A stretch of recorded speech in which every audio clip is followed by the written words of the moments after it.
girls' education, and so many other global issues. And I am so proud to introduce him tonight.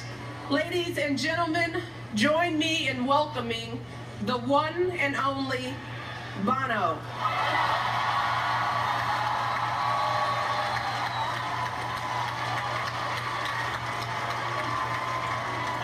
Thank you.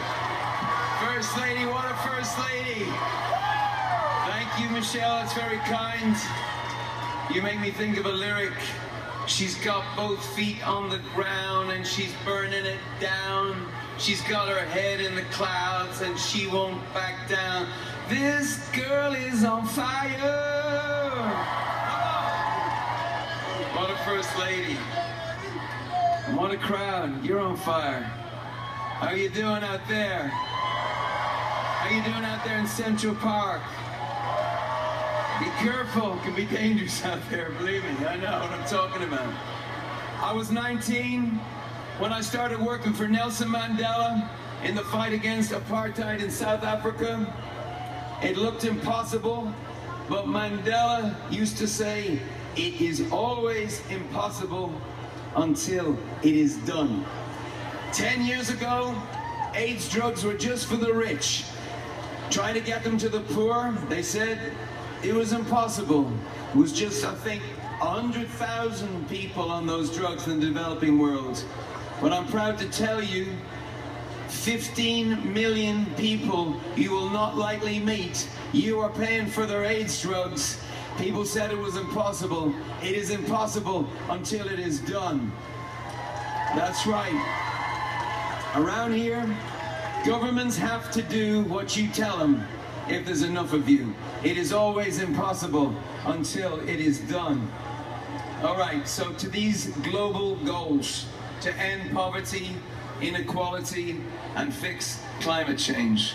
Impossible, right? Wrong.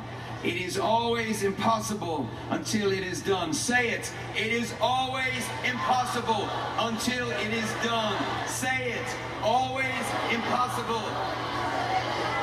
That's right. That's right. Thank you. Men and women working together as one, particularly the women. Because, as the First Lady's just reminded you, poverty is sexist.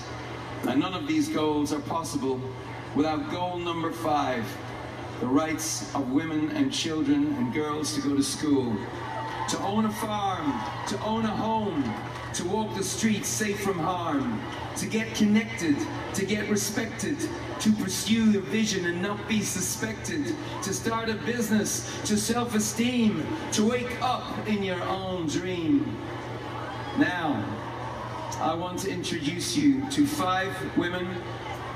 You'll recognize one of them today.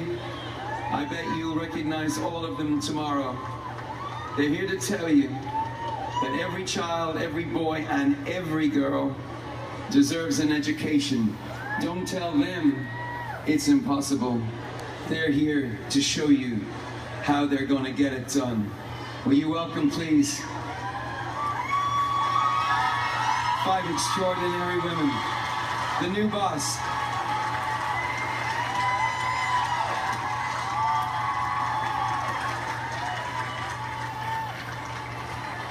I am Shazia Ramzan from Pakistan. Amira Yusuf from Nigeria. I'm Salam from Syria. From Pakistan.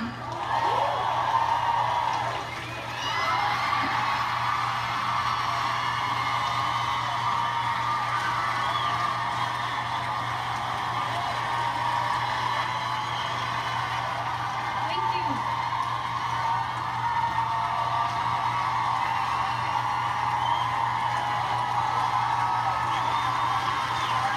And I am Malala from Pakistan.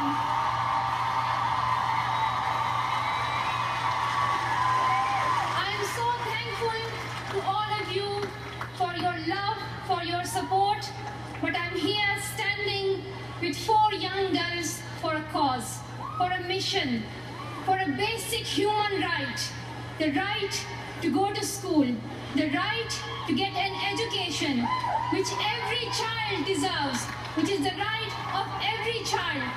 Whether it's a child from Syria, whether it's a child from Syria or Nigeria or Pakistan, it's the right of every child. And I'm asking for a basic human right.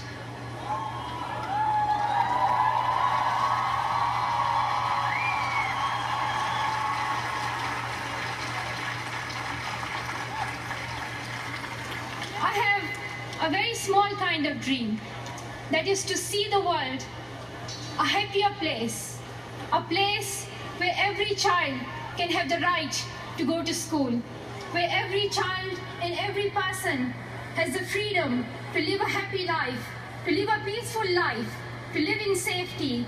That is my dream.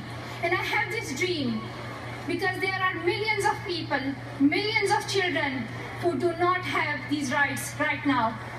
There are 59 million children only on primary scale who cannot go to school. Up to 66 million girls are deprived of education.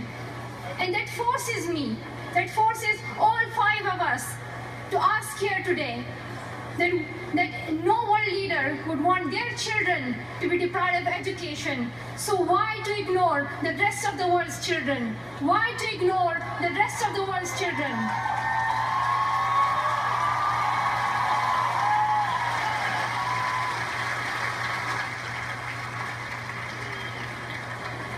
In these global goals, I want education to be the top priority, because how can we end poverty? How can we ensure health?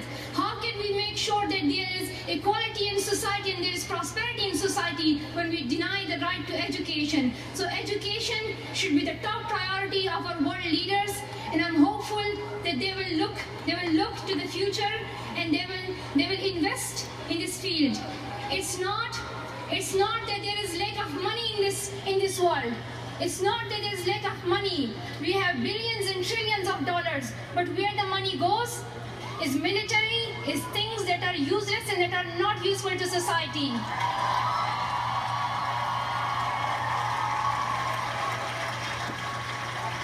It is a book and a pen that can change the life of a child. It's not a gun, it's not a Kalashnikov.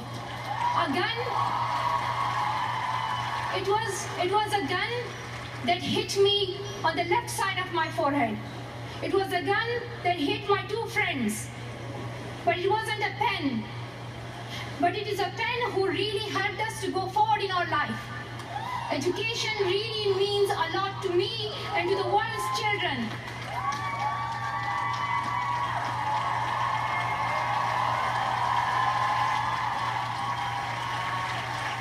So today, I ask all of you, each and every one of you, to join me in this movement, to ensure that every child gets this right.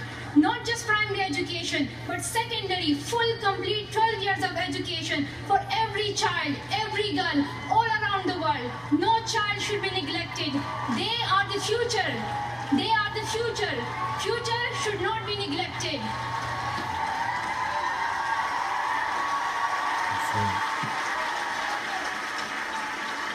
And let us work together.